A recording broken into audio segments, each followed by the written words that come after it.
Your friend sends you a text about a hot stock that is supposedly about to take off. Your colleague at work can't stop talking about their latest crypto gains. You see a headline on a news channel about a famous billionaire making a huge, bold bet on a certain industry. What's the immediate feeling? It's a powerful cocktail of excitement and anxiety.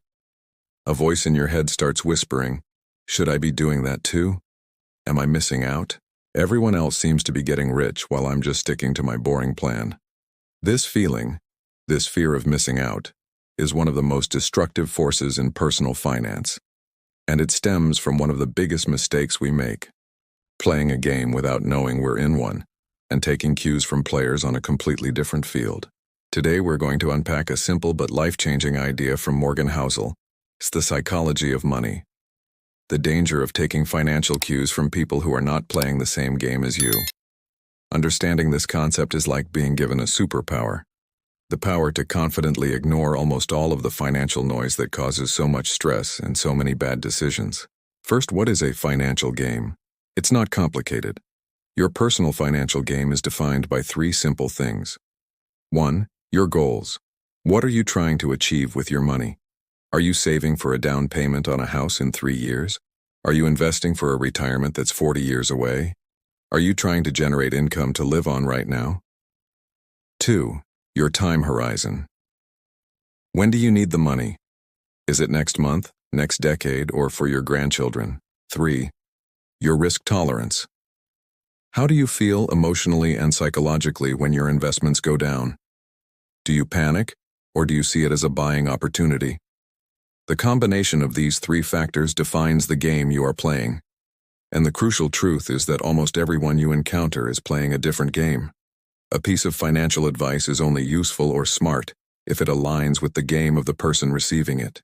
A move that is brilliant for one player can be catastrophic for another. Let's make this concrete with a few examples. Example 1. The day trader versus the retirement saver.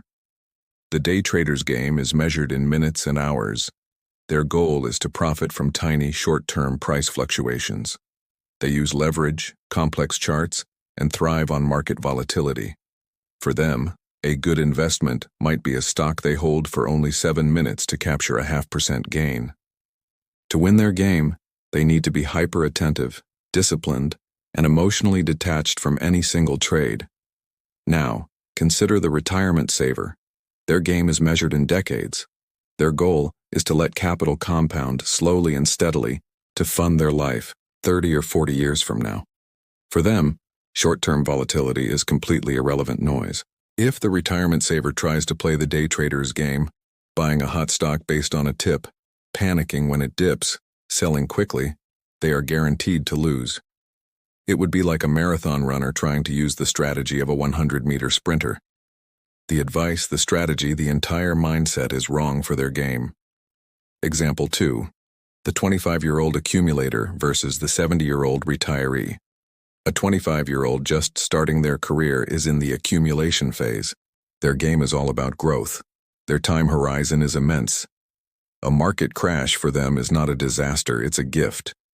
It's a Black Friday sale on financial assets. They can afford to take on more risk, investing heavily in stocks, because they have decades to recover from any downturns. Now think of the 70-year-old retiree. Their game is the polar opposite. It's not about growth. It's about capital preservation and income generation. They are living off their investments. For them, a 50% market crash is a direct threat to their ability to pay for food and medicine. Their strategy must be defensive, focused on stability, bonds, and dividends.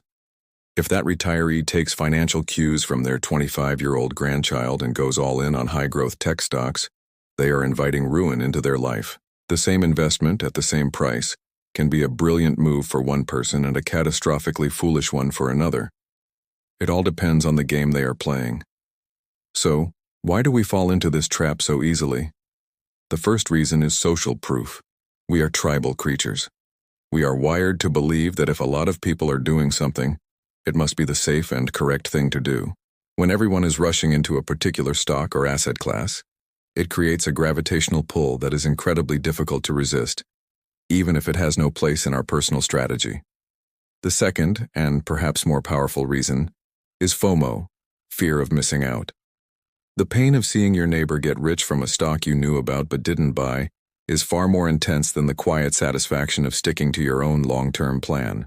This fear drives us to abandon our well-thought-out strategies in favor of chasing short-term, speculative gains.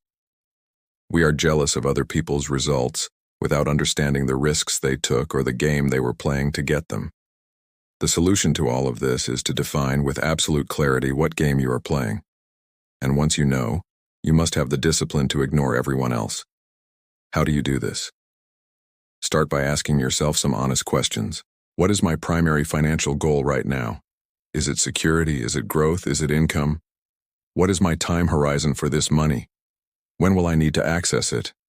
And perhaps most importantly, how do I react to volatility? Have I ever panicked and sold during a downturn? Be honest about your own emotional tolerance for risk.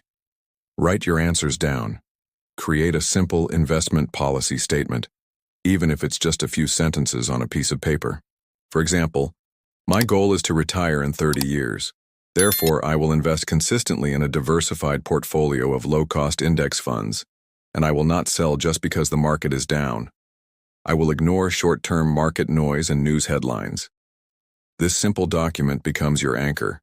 It is your constitution. When your friend texts you about the hot stock, when the news predicts a crash, when you feel the pull of FOMO, you go back to your statement. You ask, does this new information change my time horizon? Does it change my long-term goals? 99% of the time, the answer will be no. And that clarity gives you the power to do nothing, which is often the most intelligent move of all. Curate your information diet. If you are a long-term investor, stop consuming financial media aimed at short-term traders. It's like a person on a diet watching a donut eating contest. It serves no purpose other than to create temptation and anxiety. The greatest financial superpower is not a high IQ or a complex algorithm. It is the ability to look at what everyone else is doing and calmly say, that's interesting, but that's not my game. This brings a profound sense of peace. You are no longer measuring your success against someone else's ruler. You are focused on your own journey, your own goals, your own timeline. You are playing your game by your rules. And in the long run, that is the only way to win.